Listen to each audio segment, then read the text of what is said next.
Hi everyone, this video is going to go through a full install of DOS onto the AO486 core for the MiSTer FPGA project so you can replay your favorite DOS games. I'm not only just going to install DOS, I will also show you how to configure the sound card, mouse, CD drivers, and memory managers. Before we begin, let's get some requirements set up. Links to some of the required software will be in the description. However, some copyrighted software like DOS 6.22 you will have to obtain on your own. I'll just say that Google is your friend regarding that. I'm sure there's an archive somewhere where you can find it. So now, let's make sure some directories are set up on the AO486 folder of the MiSTer SD card. Make sure that there is a folder called floppy and a folder called CD.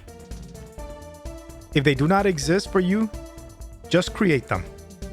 It's not really required to have these directories, but the AO486 GitHub page recommends you create these folders for the image set program, and creating these folders will make it easier to follow the instructions in this video. The next step we need to do is download the AO486 boot ROMs from the core's GitHub page. Get the link from the description. When you're at the page, download both the boot0.rom file and the boot1.rom file.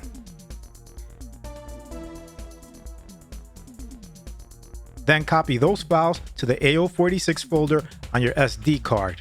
Do not copy them to any subfolder. You will also need some DOS 6.22 floppy disk images. These disk images are not free software, so you will have to obtain them on your own. Remember, Google is your friend. It's pretty easy to get a result where it's archived at. Once you have these images, you also have to copy them to the AO486 folder on your SD card. I have the floppy images in this DOS 6.22 folder on my computer.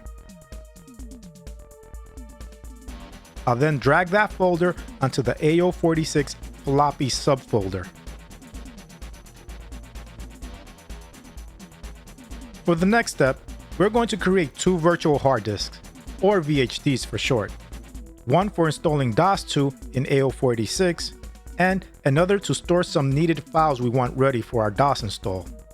These needed files are the misterfs.exe program, the mouse.com driver, and the MS-DOS starter pack from Phil's Computer Lab. Check the description for the links to download these programs. To create the VHDs, we also need two software programs. One is the Windows Disk Management utility that's built into Windows. The other is AO486 Partition Assistant. There's a free version that does everything we need. Check the description for the download link. So now, bring up the Windows Disk Management utility. Do this by searching for disk on the Windows search box.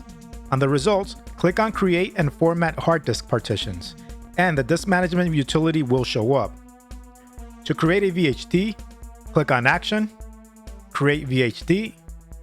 In the Location text box, click on the Browse button next to it and choose a location to save the VHD to. I'm saving everything to the same folder to make it easier to copy to the MiSTer SD card. Give the VHD a name in the File Name text box. Let's name it My PC. Then click Save. For the VHD size, I'm going to set it to 2 GB. Make sure the virtual hard disk format is set to VHD, and the virtual hard disk type is set to fixed size. Then click on OK. The virtual hard disk will now be created. You can see the progress at the bottom right of the screen. Just wait till it's done. A new disk will appear when it is done. This is the VHD we are going to use to install DOS2 on the AO486 core. We're done with this VHD, so let's detach it. Mine is disk 5. Yours will be different, but it will most likely be the last disk number. Also, the disk icon will be blue, identifying it as a VHD. Detach it by right-clicking on the disk number, then click on Detach VHD, and click on OK on the window that comes up.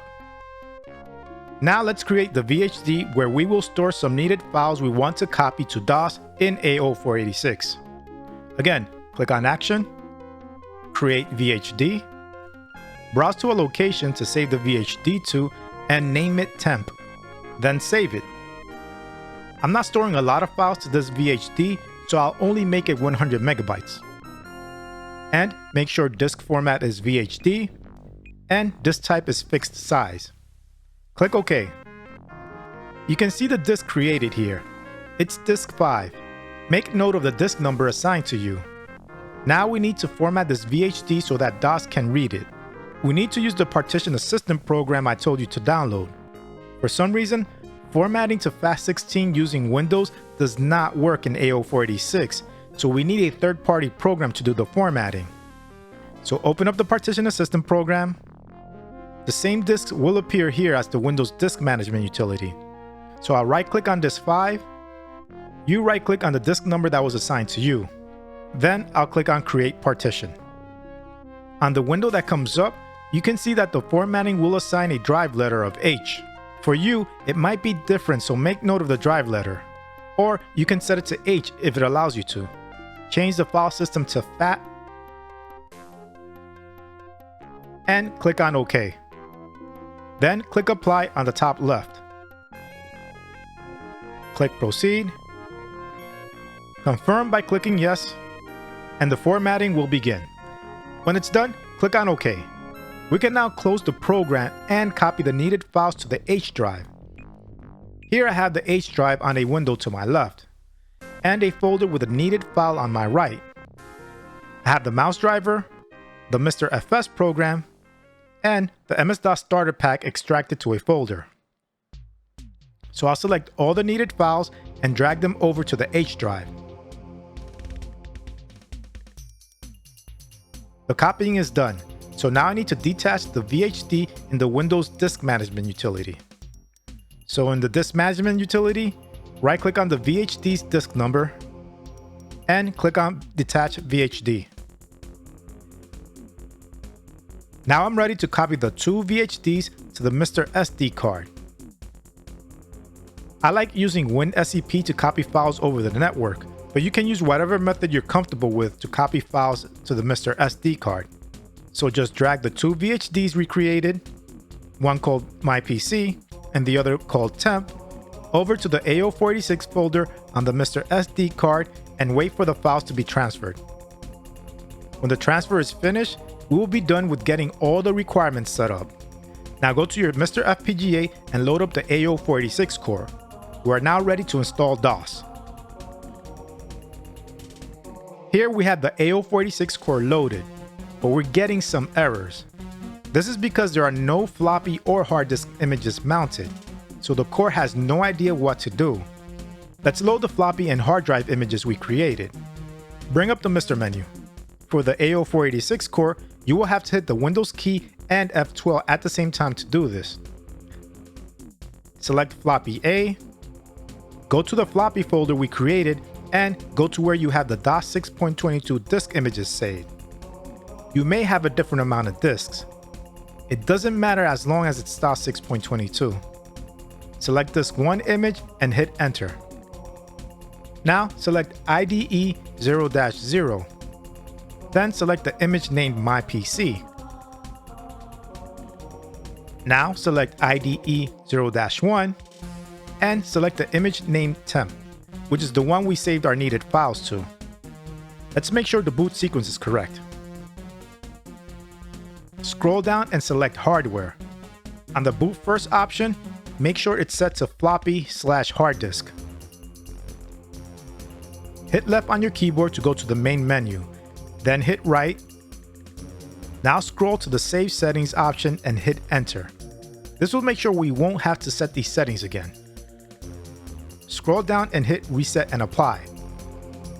The core will reboot the virtual PC and MS-DOS will start installing from the floppy image. On this screen, hit enter. Here, select Configure Unallocated Disk Space. You will be asked to restart the virtual PC because the setup program needs to partition and format the hard disk image. Hit enter to restart. And the DOS setup will begin again and start formatting the disk image. When the formatting is done, you have the option to set some system settings. Set them to what you want. I'm leaving them as is. Leave this directory as is and hit enter to start the installation. Eventually, you will be asked to insert the next floppy disk for the installation. To do this, bring up the MiSTer menu. Then select floppy A and select the disk 2 floppy image. Do not hit reset and apply. Instead, hit escape and you'll be taken back to DOS and then just hit enter to continue the installation. When you ask for disk 3, do the same thing we did for disk 2. The installation will complete and you'll be asked to remove floppies. To remove or unmount a floppy, bring up the MiSTer menu, select floppy A, then hit backspace on your keyboard to unmount the floppy. Hit escape, and then hit enter. Hit enter again on the next text that comes up to restart the virtual PC. And now we have DOS installed. Now let's configure DOS with the MS-DOS starter pack from Phil's Computer Lab. This will give you a menu when DOS boots up, so you can choose different DOS configurations for different games. So, if I now go to the D drive and list its contents, we can see all the files and folders we copied onto our temp VHD. I'll go into the Start Pack folder and list its contents to find the command I need to install the starter pack. The command is install, so I'll type that. I'll hit the enter key to continue the installation. And it's installed. The next step we are going to do is optional. If you plan on installing Windows 3.1, then we can't use the mouse driver that the DOS starter pack installs. Instead, we need to use the mouse driver I told you to download and extract to the temp VHD. If you keep the starter pack's driver, then the mouse will not work in Windows if the driver is loaded. Now if we display the contents of the D drive again, you'll see that there is a file called mouse.com. What we are going to do with this mouse driver is copy it to the drivers folder on the C drive. This folder was created by the starter pack installation. In there is a ctmouse.exe file. So instead of loading this file, we want the starter pack to load the mouse.com file. So I'll copy the mouse.com file to this directory by typing copy d:/mouse.com space c:/drivers. And I'm told one file was copied after executing the command. If I list the contents of the folder, I can see the mouse.com file. The next step is to edit the autoexec.bat file and tell it to load mouse.com instead of ctmouse.exe. To edit it, I'll type edit space c:/autoexec.bat. And we have the autoexec.bat file loaded. We want to go to the line that has ctmouse.exe on it and remove this text and replace it with mouse.com.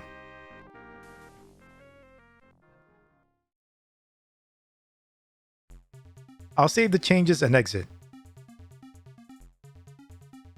Then restart the virtual PC.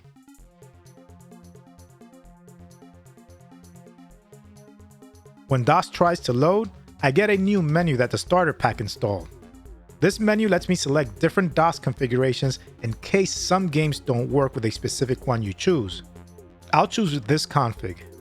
You can see on the screen that a CD-ROM driver was loaded, but also the Microsoft mouse driver we copied is loaded too. Now if you install Windows on this virtual PC, the mouse will still work with this driver. So one thing you will notice with DOS on AO486 is that the Microsoft Expanded Memory Manager will give you errors if you try to load it. Let me show you this error. You get an error saying unable to set page frame base address, EMS unavailable. EMS is short for expanded memory, and it's a way for DOS to access memory above 1 megabyte. Some games and programs require this, so it's good to fix this error. If you want a detailed explanation on why this happens, then check out the Atari Forums post in the description. It's the same post that I found the fix at. So to fix the error, we must edit the config.sys file. Do that by typing edit config.sys. Make sure you're at the root of the C drive. If not, type edit c:\config.sys. So here we have the config.sys file that the DOS starter pack created. We now need to scroll down to the lines that have emm386.exe in them. Here's one of those lines. It's under the EMC section. I'll comment it out by adding REM at the beginning of it. I'll also copy this line and paste it underneath. Now make this change to the line I just pasted. I'll provide the full text in the description.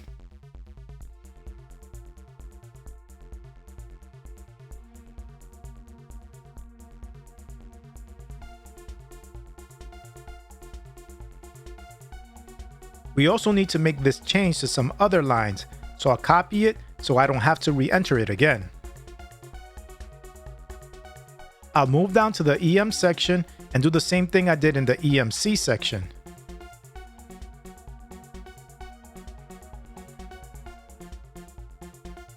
Finally, I'll do the same in the E section. Then I'll save the file and exit. Restart the AO486 PC.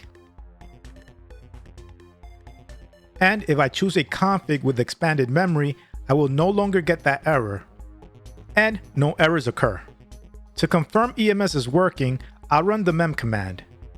And it is working. I know this because if you look at this section, you can see that it's telling me the total amount of expanded memory / EMS memory, and how much is free.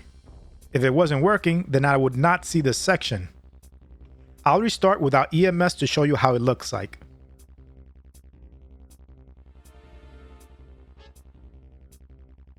If I now type the mem command again, I will no longer see the expanded memory section. I'll display the two screens side by side to show you the difference. On the right side, you see the mem command without the expanded memory section. The left screenshot shows you where the expanded memory section should be. Okay, so let's move on now. The final thing we are going to set up in AO486 is sound. By default, sound works automatically. However, some games might need some extra configuration, or you might get an error like this. This game is asking me to set the blaster environment. Setting this will let games know how to access the sound card. But most games will let you do this manually anyway, so it's only required for the games that depend on this. To set this up, we need to edit the autoexec.bat file. Boot up AO486. When you get the C prompt, type edit c:\autoexec.bat. In this file, we are going to add a line. It doesn't matter where we add it, but I'm going to add it on the first line. So type set blaster equals A220 I5 D1 H5 T6. Again, this line will allow programs to know how to configure the sound. Save the document. Now exit. Then restart. AO486 supports Sound Blaster 16 and Sound Blaster Pro for digital audio. MIDI sound is supported through OPL2 or OPL3 chip FM emulation. The OPL2 chip was used in the Sound Blaster Pro and Adlib cards. OPL3 was used in Sound Blaster 16 and Adlib Gold sound cards. The OPL3 chip is more advanced, but is also backwards compatible with OPL2. I'm not sure how good the OPL emulation is on AO486, but you can always switch between them if you don't like what you hear. To choose the chip, open up the MiSTer menu. Move down to and select Audio and Video. Now move down to FM mode and choose which chip you want. I'm leaving it on OPL2. The AO486 GitHub recommends you use Adlib MIDI sound instead of Sound Blaster MIDI whenever possible. So when you set up a game's sound and are choosing MIDI settings, choose Adlib with port 388. If there are no Adlib options for MIDI, choose Sound Blaster with port 220. For digital audio, you have to choose Sound Blaster with the settings of port 220, IRQ5, and DMA1. Some games may ask for high or 16-bit DMA. That should be 5. Let me open up a game sound setup to demonstrate this. Here, I have Duke Nukem's 3D sound setup. I have an option to select the sound effects card, which means digital audio settings. And I have another option for selecting music card, which represents MIDI settings. For sound effects card, I want to select Sound Blaster, because sound effects are done through digital audio in this game. For address, I'll select port 220. Sound card type, let's set that to Sound Blaster 16. If a game doesn't offer Sound Blaster 16, then select regular Sound Blaster. The interrupt will be IRQ5. For DMA, we have 2 options for this game. Usually, you will be asked for 1 DMA and you set that to 1. Here, the regular DMA is labeled 8-bit DMA, which should be 1. Some games may ask for high DMA, also known as 16-bit DMA. That will be set to 5. I'll exit out of the sound effects card section. Then choose music card, which also means choosing MIDI card. It's recommended to choose Adlib. However, if no Adlib is available, then just choose Sound Blaster. But I'll just select Adlib here since it's an option. This game doesn't ask for a MIDI port, but if a game asks, use 388 for Adlib and 220 for Sound Blaster. Save and exit the settings and the game will be configured for sound. Other games setup programs will look different, but should ask for the same settings. Just use what we talked about in this section. So we finally have DOS installed, configured, and ready to play games. I'm going to show you some games from a shareware CD I downloaded from archive.org. But before I do that, let me first show you my favorite way of copying games onto the AO486 cord. It involves a MisterFs program we added to our temp VHD. This program creates a shared folder on your MiSTer SD card that you can use to access right from DOS. So reboot DOS in AO486. On the boot menu, choose any configuration other than the first option. For some reason, MisterFS does not work with the first config. So when the boot up process finishes, we want to copy the MisterFS file from the D drive, which is our temp VHD, onto the drive's folder in the C drive.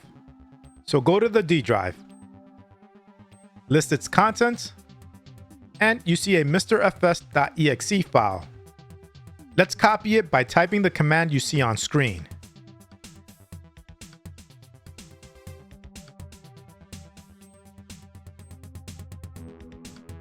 You will get a confirmation that the file was copied. Now go to the drivers folder in the C drive by typing the commands on screen. List its contents, and you can see the MisterFS program was copied successfully. Now run the MisterFS program by typing MisterFS space F. There's some text that tells me that it was installed as the F drive. The F in the command represents a free drive letter. If you try using an existing drive letter, you will get an error telling you it's already in use. If you follow this tutorial completely, then F will be free for you. Go to the F drive and list its contents. It's empty. But when I ran MisterFS, a shared directory was created in the AO486 folder of the SD card. If I bring up the MiSTer menu and go to floppy A, you can see a new folder list called Shared. This folder was created by MisterFS.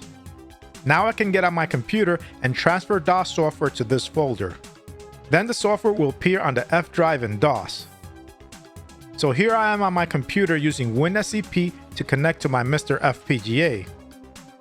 On the left side, I have a folder open with the Ultima 6 DOS game. On the right side, I have the AO486 folder open.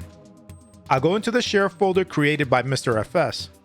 Then I'll drag the Ultima 6 folder to that shared folder. When the copying is done, I'll get back on the MiSTer FPGA and go to the F drive. If I now list its contents, I will now see the Ultima 6 folder I copied. I want to copy the game folder onto my C drive, But first, I'll create a games directory on the C drive. And to copy the Ultima folder, type the command you see on screen.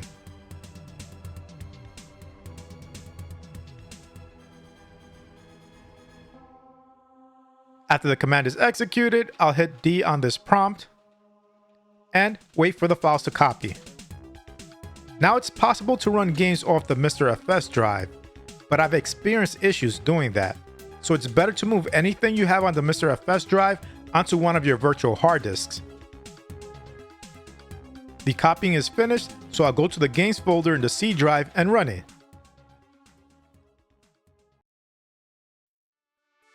And it works.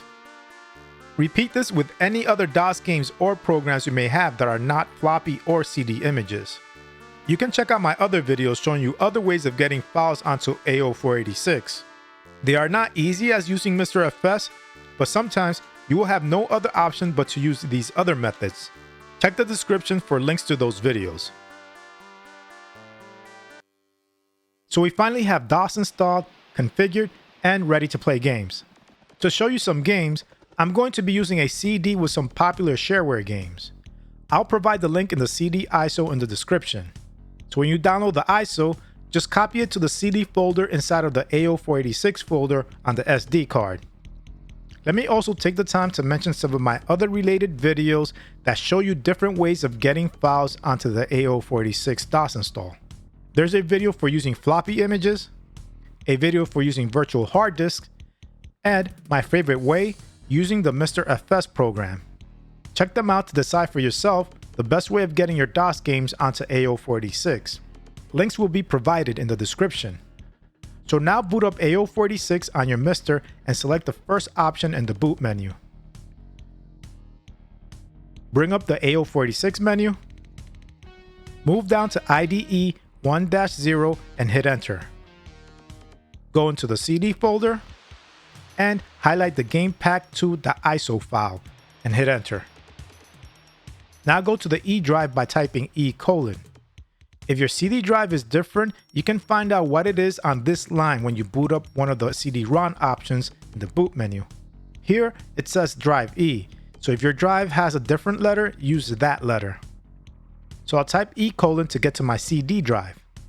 Then list its contents by typing dir.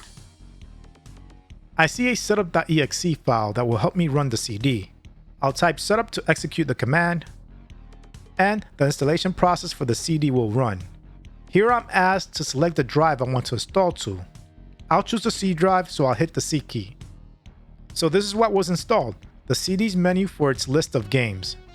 The first game I'll try is Alien Carnage. This game actually gave me issues. When choosing its normal speed, the game constantly flashes while you play. I had to set it to turbo mode for the flashing to stop. But I prefer playing the game at normal speed because turbo mode is too fast for me. I never played the full version of this game, but I had a lot of fun playing a shareware variant of this game called Halloween Harry when I was younger. I really liked the pixel art and animation during gameplay, but I always thought the art in the cutscenes were pretty cheesy. The next game I'm going to try is Cannon Fodder. Never played this game, but was always curious about it. It's an overhead military action game with strategy elements to it. I honestly didn't know what I had to do in the game, so I need to put a little more time to understanding what to do in this demo. But the game is fun to control.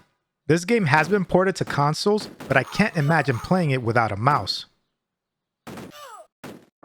I'm going to now try Hocus Pocus, another platformer. It's another game I never played, and this quick test of the game is not giving me a good first impression. This game feels like one of the earlier RPG platform games, but with better graphics. Alien Carnage is much better.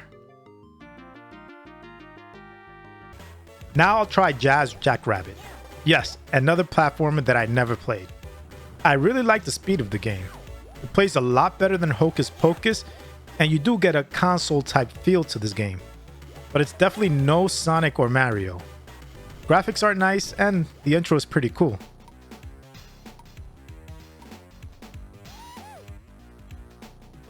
Next is Rise of the Triad, a popular DOS classic. I've only played the shareware version of this game, but always liked what I played. The final game I'm going to try is Wacky Wheels. This game also gave me some issues. It would crash at the startup screen if I would enable Sound Blaster digital audio sound effects, so I had to disable that, but I could still use music. This is obviously a Mario Kart clone, and a bad one at that.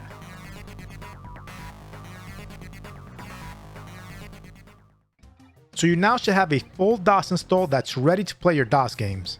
Again, check out the description for my videos showing you different ways of copying games and files to the AO486 core. AO486 isn't perfect, but it's constantly being developed and gives you an awesome way to play DOS games. I will follow up this video with another one that shows you how to install Windows 3.1 on AO486. Windows 3.1 wasn't really good for fast-paced games, but it did have a lot of simple, fun games that you can play while taking a break from your schoolwork. Anyway, I hope you enjoyed this video. If you did, please give it a like. And if you want to see more content like this, hit the subscribe button and its bell icon so you can get notified of future videos. Thanks for watching, and I'll speak to you next time.